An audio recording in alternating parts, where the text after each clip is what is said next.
Hi, I'm Joe Crabtree, and in this short lesson I want to share with you a tip about dynamics on the drums, specifically about ghost notes. So ghost notes, I think when people are starting out, are a fun thing to get into. But one of the questions is, how loud should they be? So when I started out playing and learning about ghost notes, I was under the impression that they should be pretty much as quiet as possible. So my backbeats would be all the way up here, and my ghost notes were very quiet, so I'd be playing things like this.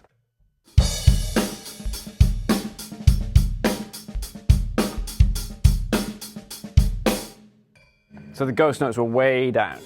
And I was also fairly hammering the hi-hats.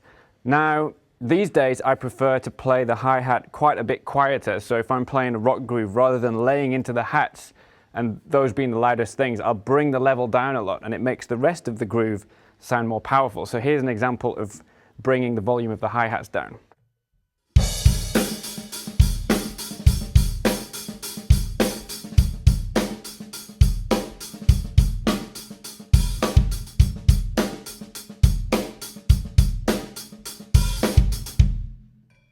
Okay, so I think the hi-hats sit better with the rest of the sound of the kit if you bring them down. They're a loud instrument, so you don't want to overplay them. In terms of the level that the ghost notes should be at, according to David Garibaldi, and he's a man who plays a lot of ghost notes, the sound of the ghost note wants to kind of mix in with the sound of the hi-hat, so the regular listener shouldn't really be able to distinguish between the snare drum ghost notes and the hi-hat notes. So to give you an example of how effective this can be, I'm going to play a groove with the hi-hat loud and the ghost notes very quiet, and then I'll play the hi-hat very quiet and the ghost notes pretty loud, and then I'll try and even them out. So here is quiet ghost notes, loud hi-hats.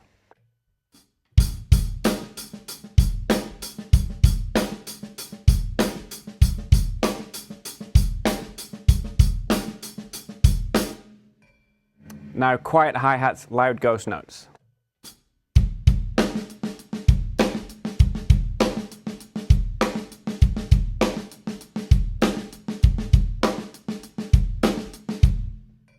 And finally, I'll try and make them a similar volume.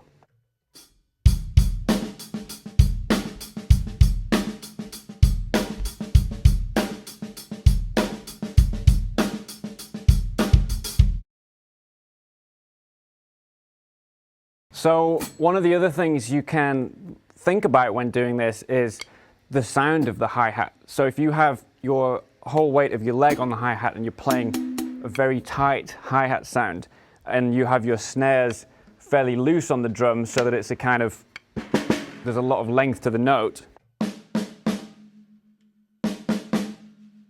then those two might not blend so well. So here's a very tight hi-hat with a kind of loose snare drum sound.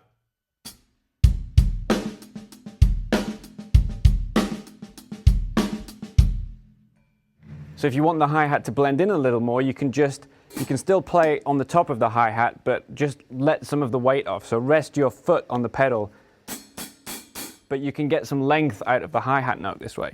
So I'll start with it really tight, and then I'll open it up a little bit.